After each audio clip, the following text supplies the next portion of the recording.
نجلس للتشهد الأخير ونقول: التحيات لله والصلوات والطيبات، السلام على النبي ورحمة الله وبركاته، السلام علينا وعلى عباد الله الصالحين، أشهد أن لا إله إلا الله وحده لا شريك له، وأشهد أن محمدا عبده ورسوله.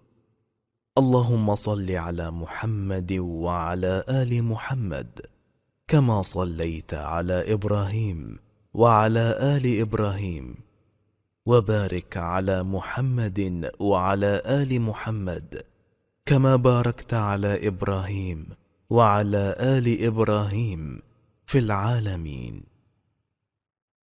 السلام عليكم ورحمة الله.